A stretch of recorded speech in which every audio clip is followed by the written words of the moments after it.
Hi folks, one of the methods on stopping massive bleeding is to use an arterial tourniquet. There are several commercially available arterial tourniquets that have been approved by the Committee of Tactical Combat Casualty Care, or COTC. And for today, we will be talking about one of them, and that is the SAM Extremity Tourniquet, or the SAM XT for short. Hi, welcome back to my channel, and I'm TechMed Grandpa, or you can call me Zack for short. They call me Doc, but I ain't got no degree. What I have here is the blue SAM XT, or the SAM Extremity Tourniquet. Why is it colored blue? Is because it is meant for anything that is blue in color. It is meant for training only. And bear in mind that do not for the approved tourniquet, right? Do not use the operational tourniquet for training, because they had found out that if you had used the training tourniquet for wrong. If you had used the commercially available tourniquet for training, the actual tourniquet, they found that when you use it for real life or operational use, it may not work. So just bear that in mind. So remember, anything that's blue in color, it is meant for training. So SAM XT tourniquet, it comes in several colors, 3 colors in fact. So like I mentioned, it is blue for training. You have black, where all these buckles are black. These are meant for combat and for tactical environment. They also comes in orange. They are meant for EMS, or emergency medical services, firefighters, or civilian first responders. But that doesn't mean civilian first responders cannot use the black tourniquet or the black colored SAM XT tourniquet also. Some other important aspect with regards to the tourniquet, when you first purchased it, it always comes in a wrapper. And once it's in that wrapper, right, if you remove from that plastic wrapper, the tourniquet, it is supposed to be at the ready mode. So, but if you had used the tourniquet, or you had unraveled the tourniquet, I will now explain to you on how to place any tourniquets, or for this particular model, the SAM XT, how to place them into the operational or the standby mode. Okay, firstly, we're going to talk about the parts of the tourniquet. So, firstly, you have the Velcro strap itself. So the SAM XT, as compared to other tourniquets, they have all these holes where it is supposed to hold on to the clip when enough pressure is applied on this buckle. So again, this is the buckle. So you have the Velcro strip, okay, that goes through the buckle. Okay, so over here also I'd like to mention to you, once you have applied the tourniquet and pull it tight, you will hear a click where there's this 2 prong that will actually hold onto these all these holes over here. Okay, so this tab here is for you to release that pressure after you had applied during training. Okay, you have the windlass itself. For SAM XT, the windlass is made of metal, so it won't break.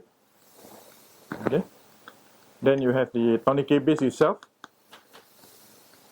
You have the windlass clip with the Velcro securing strap. Okay.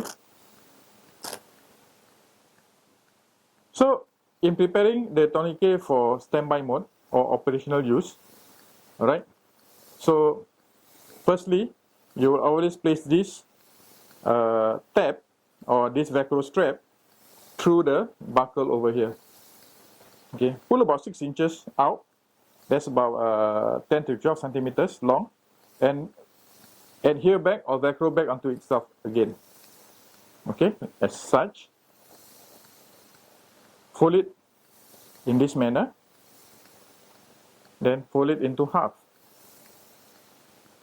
Alright, next, this windlass rod should be somewhere in the middle here. Make sure you keep this windlass clip gate open. Do not place it like this, okay, because you will take an additional step later to apply this tourniquet. Alright, you need to apply this tourniquet as early as possible, and you need to apply this tourniquet as fast as possible, because someone can bleed to death from a major or massive bleeding in less than 3 minutes. Okay, so you have a very short window to actually apply a tourniquet to try to tamponade or stop the bleeding. How to apply this tourniquet? Alright, so I'm going to demonstrate onto myself. I'm going to use a single-handed technique to apply onto myself. But bear in mind that if you're going to use or you're going to apply it on someone with both hands or double-handed application or applying on your body or apply on your leg will be the same method. I will first demonstrate to you on how I applied onto myself high and tight onto my left arm. Okay, without any explanation, and you'll see the speed that I applied this.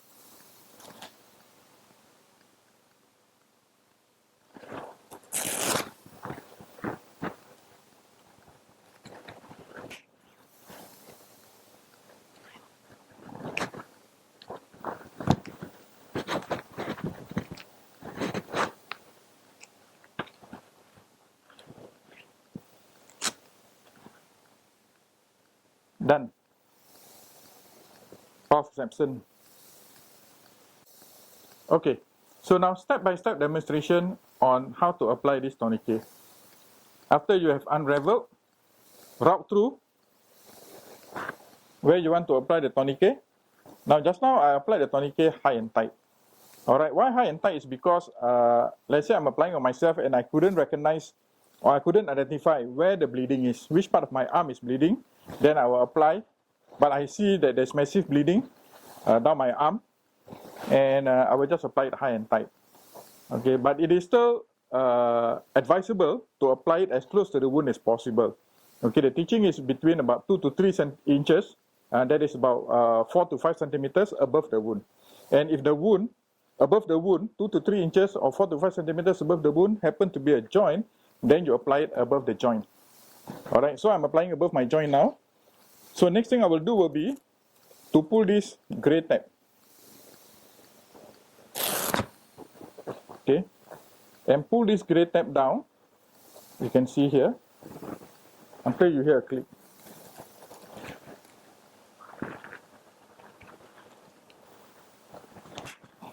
Okay, once you hear a click, it will. There's 2 pins that actually holds the tourniquet in that tight position, and all you need to do is just to velcro onto itself again, but not passing the windlass clip. Okay, next what you will do will be you take the windlass rod and you will apply the windlass, turning the windlass until the bleeding had stopped. Once the bleeding had stopped,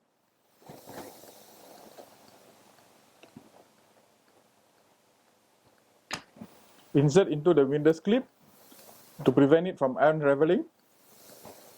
You take the balance here at the back and you go through the windlass clip like this.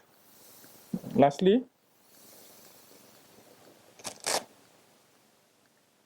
close the gate here with the Velcro securing strap, and then you record time in 24 hours format. What time have you applied this tourniquet? Now in care under fire, you may not be able to write the time, or even in direct threat care in TECC, you will not be able to write the time because you're still under threat. Importantly is for you to move to safety first. Try to recall how long ago had you applied the tourniquet and estimate the time that you had applied the tourniquet and record it accordingly. Okay, to remove it, hold here. Okay, release the tourniquet, release the windlass clip, find the tab here and pull up the tab to release it, and you are done. Okay, so when tourniquet that had been applied, you will try to evacuate the casualty as early as possible. The timeline is you must have this tourniquet only on him for about 2 hours, not more than 2 hours, to ensure that the limb that is still surviving is still viable after you remove the tourniquet. And at the same time, we have seen, or there were reports in Afghanistan and Iraq where someone had a tourniquet on more than 2 hours, and yet they only had temporary nerve palsy. Okay, but that doesn't mean you don't evacuate as early as possible. You still try to evacuate him as early as possible. So there you have it on how to apply a tourniquet to yourself, or even the same method you're going to use on when you're going to apply on someone else. Okay, so like I mentioned earlier, the tourniquet should be applied above the joint. Okay, if let's say the wound is close to the joint, as far as possible, the tourniquet should be as close to the wound as possible, about 2 to 3 inches or 4 to 5 centimeters above the wound. But if it happens to be the joint, the 4 to 5 centimeters happens to be a joint, then you apply it above the joint. Okay, so you only apply it high and tight if you couldn't identify where the bleeding source is.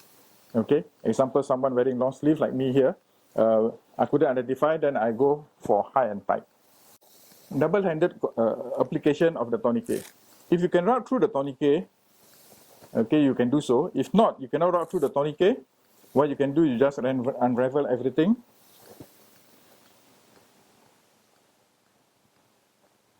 Route the Velcro strap into the buckle and pull tight until you hear the click. Velcro back onto itself. Let me just position so they can see. Do not pass the windlass clip. Take the windlass rod and you turn until you see the bleeding had stopped or distal pulses is absent. Once that's done, or you have accomplished hemostat or the bleeding had stopped, place the windlass rod into the windlass clip. If you have any balance of the Velcro strap, route it through the windlass clip to double secure it. Take the windlass strap or the clip strap and strap it over to secure it and record the time. Okay. There are many situations where there can be massive bleeding happening. It can be at home, it can be in road traffic accident, it can be in an explosion, it can be in any major trauma kind of incidences. And stopping bleeding, you need to stop that massive bleeding as early as possible. Therefore, the person next or closest to the victim is the most important person to try to stop that bleeding. And all you need are your 2 hands. If you do not have anything at all, you do not have a tourniquet, you do not have a bandage, all you need to do is just your 2 hands, apply pressure on it until help arrives. Alright, so learn stopping bleeding from authorized training provider or someone who knows what they are talking about.